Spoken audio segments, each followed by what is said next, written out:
flamethrower. Mac wants the what? That's what he said. Now move. Damn it.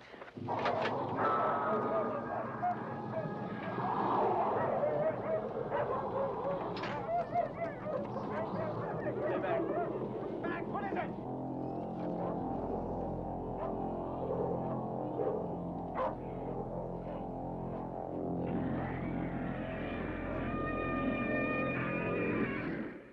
Well, they don't know what it is, but it's big and it's hungry, and John Carpenter's new thriller, The Thing. That's one of 4 new movies we'll be reviewing this week on Sneak Previews. Across the aisle from me, Gene Siskel, film critic of the Chicago Tribune. And this is Roger Ebert, film critic of the Chicago Sun-Times. Now, in addition to The Thing, we'll also be looking at less gruesome movies, including The Atomic Cafe, which is only about nuclear holocaust. Also, The Weavers, Wasn't That a Time, a documentary about the reunion of an important folk music group. And we'll also be taking a second look at the summer's big hit film, E.T. But first, Roger begins with an adventure film called Megaforce. Well, this one is a real loser. Megaforce is one of the most confusing, pointless, and muddled thrillers I've seen in a long time. It's just an excuse for mindless stunts and chase scenes repeating each other over and over again. The movie stars Barry Bostwick as the leader of a group of mercenary commandos who are assigned to carry out a dangerous and pointless raid against an enemy outpost in the desert. But first, he gets involved in a really dumb love affair with Persis Kambata, a female warrior with romance on her mind.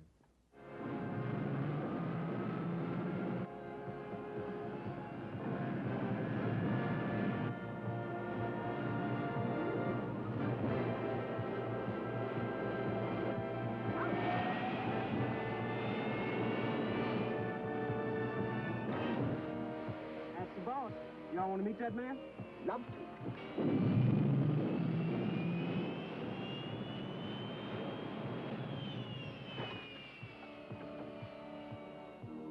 Commander Hunter, I presume.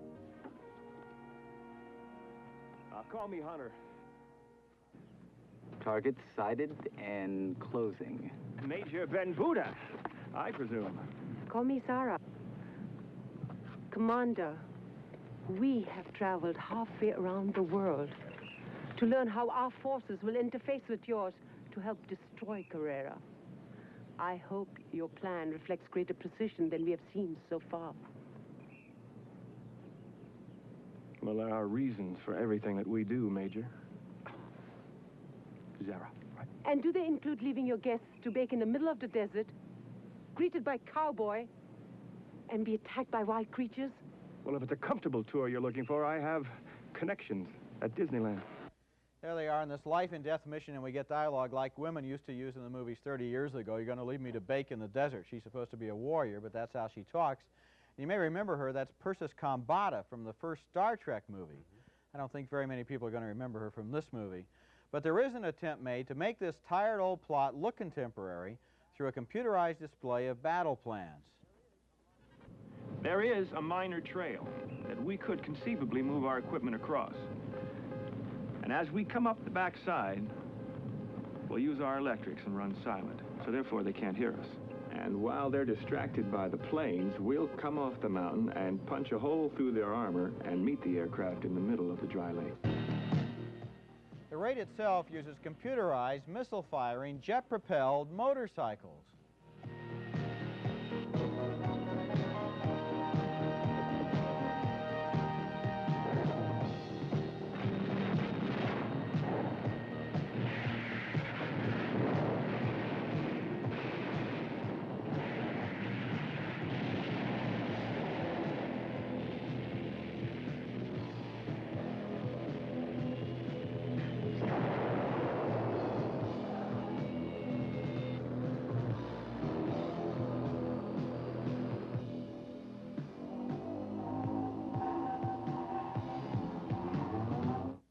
I think there's a tactical problem involved in having the guns on the handlebars of the motorcycle so that you can only fire them in the direction that you're going, which means that in order to fight at all, you have to steer directly toward your enemy, and it's a little tough to fire while you're retreating.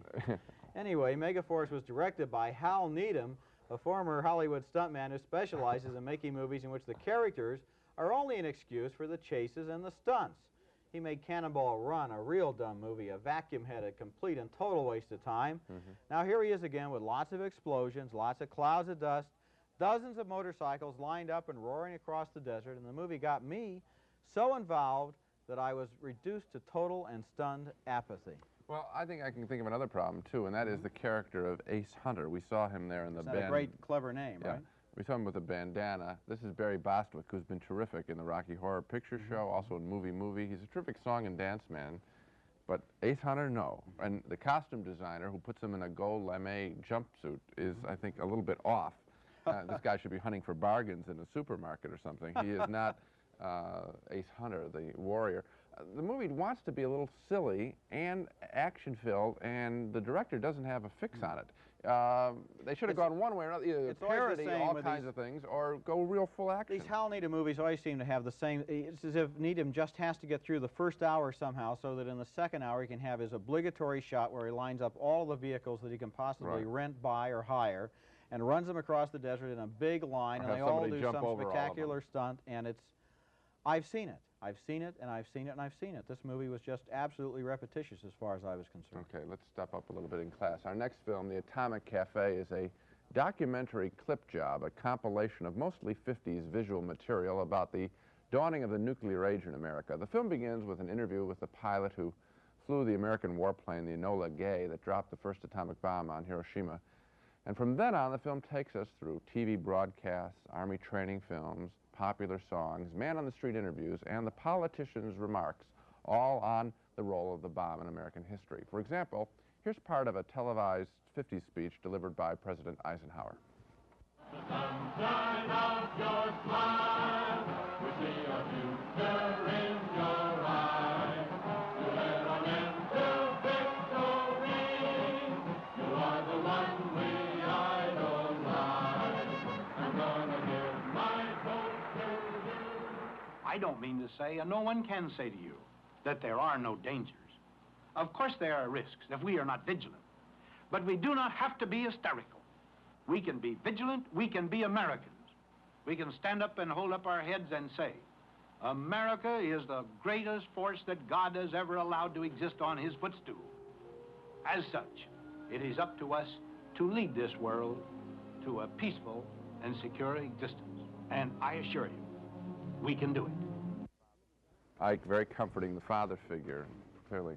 This movie doesn't have much more to say about the bomb other than show the awesome destruction it leaves in its wake, repeated shots of atomic tests. Rather, this is more sort of a time capsule kind of film, a document of how a society attempts to inform itself, comfort itself, that was that scene, certainly, and delude itself when presented with a new cataclysmic threat to its existence. Here's a children's educational film of the 50s on the subject of how to protect yourself in case of a nuclear blast. Tony knows the bomb can explode any time of the year, day or night. Duck and cover. Atta boy, Tony. That flash means act fast. Sundays, holidays, vacation time, we must be ready every day, all the time, to do the right thing if the atomic bomb explodes. Duck and cover. That's the first thing to do. Duck and cover. First, you duck. Then, you cover. You duck and cover tight.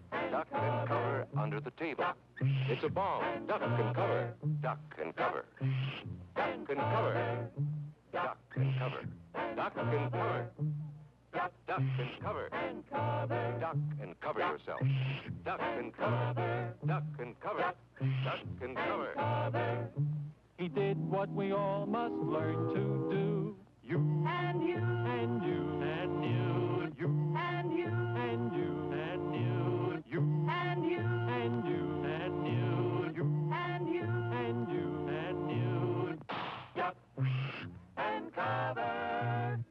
Remember what to do, friends. Now tell me right out loud. What are you supposed to do when you see the flash? Well, that's entertaining viewing, maybe a little sad. I think if a creature came to Earth and saw that a few thousand years from now, it's very sad. That's what Atomic Cafe is all about, though.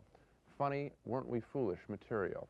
As movie making, it's not a particularly creative enterprise. It's more of a scrapbook, really, than a film. And yet at its core is the destruction implicit in a mushroom cloud. That feeling does not leave you right away after the movie is over. So I can recommend the Atomic Cafe as a curio, as a piece of Americana, and also as a reminder of the bomb's impact, but not as a particularly fine movie. What do you think? Gene, I sometimes wonder if people who grew up as we did under the proverbial shadow of that mushroom cloud maybe were different from other generations, because I can remember being in the 2nd and 3rd grade. We did that. And the nun in the Catholic school would blow the police whistle, and we would all hide underneath our desks. This was part of daily life. The bomb could drop at any moment, and that kind of fatalism, it seems, permeated us at a very young age. Well, it's, you know, the subject of the time, and that's why we, a week ago, we did a documentary on one woman's effort to ban nuclear weapons and nuclear energy in particular. This film is, again, though, I think I look at it as Americana, and I admire the person who assembled it all. I think that they don't have a particular attitude other than saying we're all going to get blown away and we were silly back then. But beyond that, I guess I'm looking a little more of an attitude, oddly enough, in a documentary. A lot of the footage is very pathetic, it seems to me, because the difference between what would happen when a bomb fell and those kids crawling under their beds is just such an enormous gulf that all you can really do is shake your head and shrug. And let's go on to another documentary. This was one of the best documentaries I've seen in a long time, a movie that combines great music with recent history and a lot of genuine heartwarming sentiment. And the movie's called The Weavers, Wasn't That a Time? It's about the legendary folk song group named The Weavers, a group that included Pete Seeger as its most famous member. The Weavers were one of the most popular quartets of the late 40s and early 50s. They had hit records like Goodnight Irene and Kisses Sweeter Than Wine. They started out with a liberal political slant, but in this scene from the documentary, they made a hit record and gotten into the big time. All of a sudden, the Weavers were thrown into a completely different world. And it was very startling and very strange, because one would begin working vaudeville houses, or working in nightclubs, or television.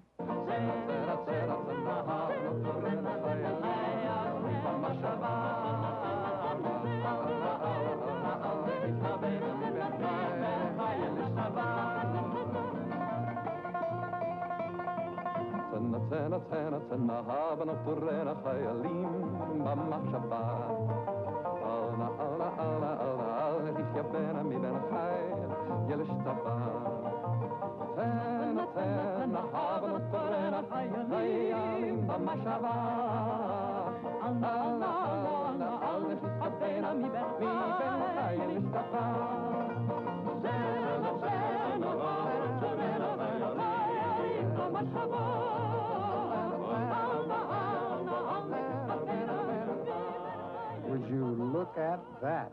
A Barbie doll and 3 stuffed dummies.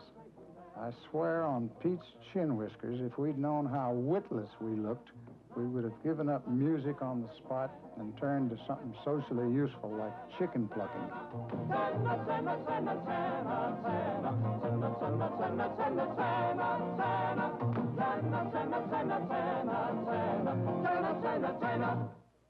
Well, the Weavers survived television shows like that and a lot of other things, but they hit their greatest popularity right before their downfall. They were among the entertainers hit with the blacklist of the McCarthy period, and charged with being communists, they couldn't get club dates, make TV appearances, or have their records played on the radio. They were blacklisted, but their music remained popular in many best-selling albums, and in 1980, Lee Hayes, the bass singer of the original group, convinced the others to hold a reunion at Carnegie Hall. Hayes himself was ill with diabetes. His legs had been amputated, but he sure could still sing. If Pete hadn't called us together, I was fixing to retire to the old folks' home in Washington, but it was just taken.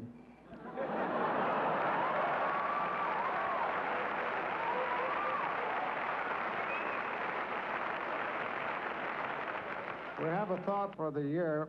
We've been around long enough to tell you, be of good cheer. This, too, will pass.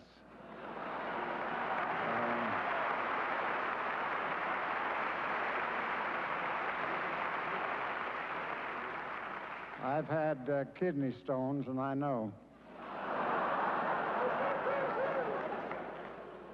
We can tell you, as a matter of fact, it has often been said by me that the future ain't what it used to be, and what's more, it never was.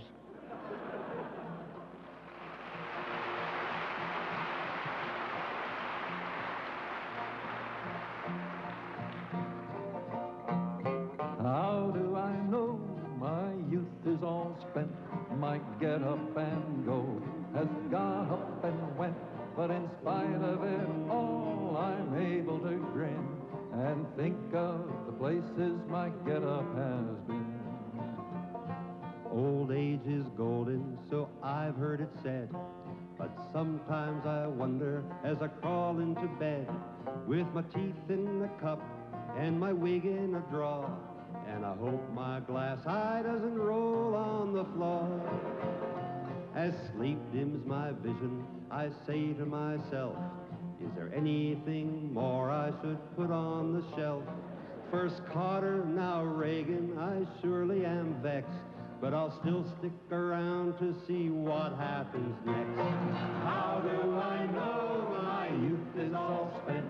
My get up and go has got up and went, but in spite of it all, I'm able to grin and think of the places my get up has been.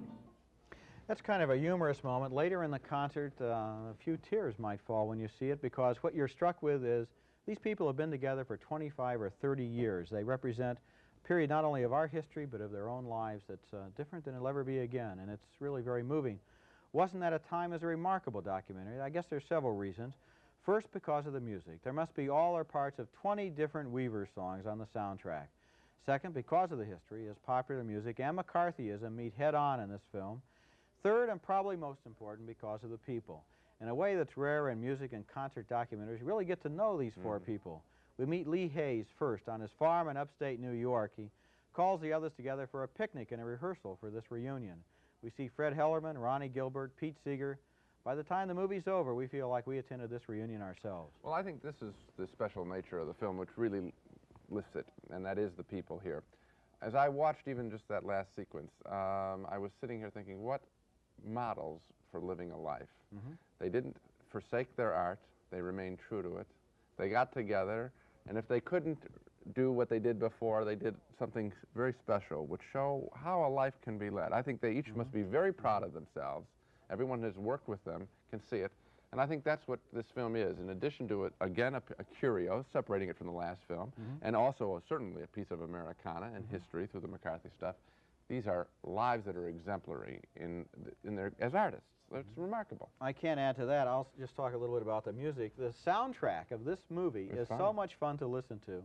You go to so many concert films these days that some of them are good, some of them are bad. Few of them can have music that has so much life and so much joy in it. I know there are a lot of younger people who maybe haven't heard of the Weavers or don't know that the Weavers are the people who made those songs that they've heard on the radio. Or influenced Peter, Paul, and Mary, you know, in the Kingston Trio. That's where all those groups got started from. This was the original. It's a great film. Okay. Our next film, The Thing, has already caused a lot of talk before it has opened. About 2 weeks ago, something very unusual happened to me. I began getting postcards at my newspaper office from readers telling me that John Carpenter's new movie, I guess they'd seen it in a preview, was one of the most disgusting films ever made. Well, those postcard writers certainly were right about one thing. The movie The Thing does contain a lot of repellent special effects, telling the story of a creature that is discovered in the Antarctic by a team of American scientists. Here, the scientists expect the damage that the mysterious thing did at another scientific installation. We found this.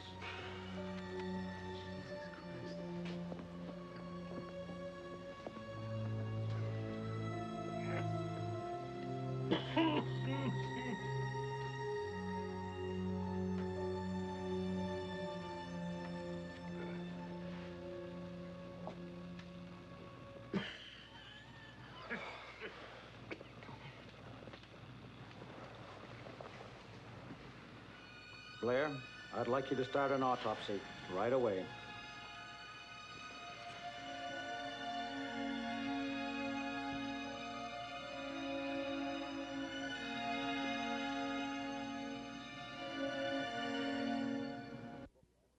The Thing is based on the same book that was used in a 1952 movie, also called The Thing, and there is a similarity between the two films, with both having the subtext of a Cold War mentality, suspicion of strangers.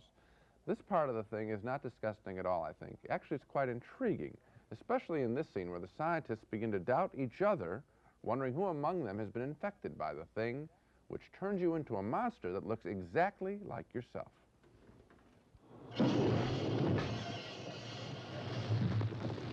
I I know I'm human. And if you were all these things, then you'd just attack me right now.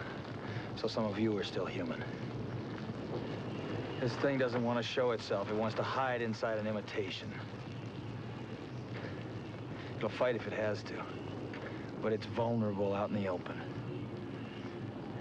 If it takes us over, then it has no more enemies.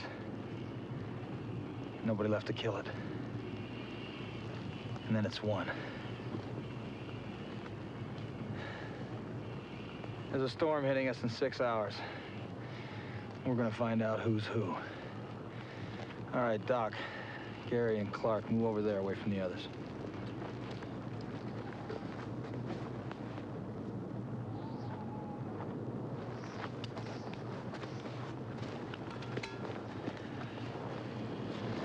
Norris, you and Childs, shoot him up with morphine. Tie him down in the rec room and watch him. Fuchs, you start working on a new tap. I need Doc's help. Yeah, you don't want to drug me. Mac, I'm not a prisoner.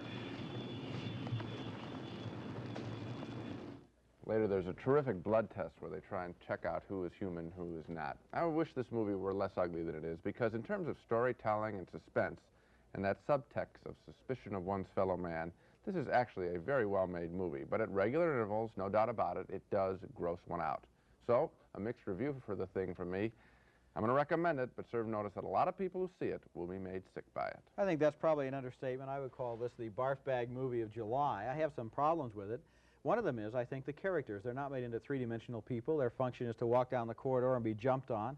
The other thing is plausibility. Once they figure out that this thing can turn into one of them, they ought to institute a watertight buddy system, but instead they have all kinds of loopholes. People walk out into the snow, come back with a grin on their face, so that the story is totally implausible, and the movie just basically is an excuse for this very gruesome and repellent creature to gross us out. It is the most nauseating thing I've ever seen on a movie screen, I think. That's quite a statement. I think I'll stand behind it. Yeah, I think that the movie for me, though, isn't about those characters as individual people. I think that's why they can be interchangeable. I think that it's about how a society, this little group here, wants to poison, they think something's going wrong, you're not in the group, you're out, move, just that line, move away to one side. It's a very chilling thing. And I think if you read the movie in that way, then the implausibilities at your level mean very little. And so you sit there wishing, and I do wish, that it were a lot cleaner. Well, I think, Gene, though, that I've got news for you, and that is that 99% of the people who go to see this movie are there to see the monsters, and very few of them are going to read it as your kind of allegory of McCarthyism. That we will see.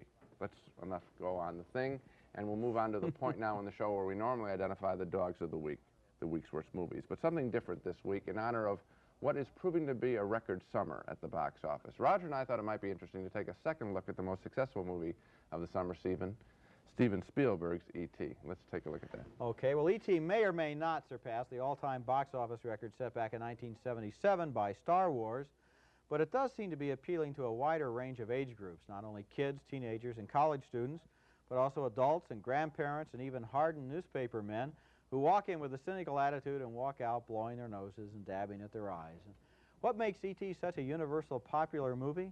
I think it's a combination of two things. First of all, the sense of wonder that science fiction fans talk about, the awesome wonder we feel in the presence of great imaginary experiences like the possibility of visitors from outer space. But E.T. isn't just a science fiction movie. The second of the movie's two magic ingredients is drawn from another popular Hollywood category, and I think you could call it the boy and his dog movie. Those are the movies where a likable kid and his likable pet get involved in a risky situation which threatens not only their love for each other, but also their very lives. For example, Elizabeth Taylor and her horse in National Velvet. When you stop to think about it, Elliot and E.T. in this movie have about the same relationship. E.T. may be a member of an awesomely intelligent race from outer space, but he's also a confused little creature who needs all the help he can get from a smart human kid. I also think the film's appeal grows out of the fact that we see idealized behavior. Adults, when confronted with something strange from another planet or from this planet, are defensive, either paranoid or totally aggressive. They react like the people in the thing. And in this movie, we see a young boy who, just because something is different, doesn't react negatively. And that is very appealing to see. And it's proving to be a tremendous hit. So much for E.T. Now to recap our reactions to the main movies on the show. Roger and I didn't like Megaforce, the soldier of fortune adventure comedy, a meandering plot and a wimpy leader. 2 no votes for that. 2 yes votes, though, for The Atomic Cafe, a documentary on America's reaction in the 50s to the birth of the nuclear age. We both found the film to be a better curio than a piece of movie making, but an entertaining curio nonetheless, so 2 yes votes for that. Our strongest support, however, was for The Weavers, Wasn't That a Time, a very special documentary of the recent reunion of the popular 50s folk song group. We both loved that picture. And we split on The Thing. Roger, as you can remember, was appalled by the monsters in the film. He calls it a geek show. I didn't enjoy looking at the monsters either, but I did find it to be an interesting element in the movie, the element of suspicion of something rotten in one's fellow man. So a reluctant, but yes vote for mine. Well, that's all for this week. Join us next time when we'll take a look at Tron, Disney's new animated fantasy about a young man who enters the world of a video game, and Midsummer Night's sex comedy, Woody Allen's new film. Until then, we'll see you at the movies.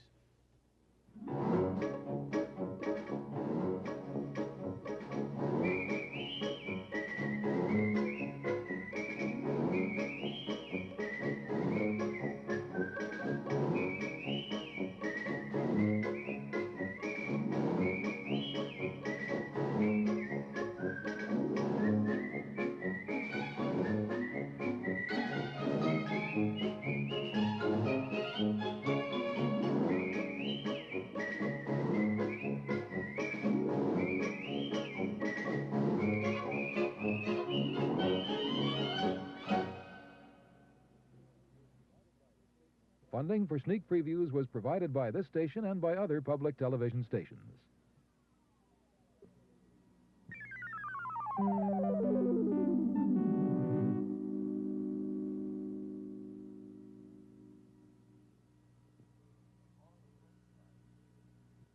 As long as from Chicago.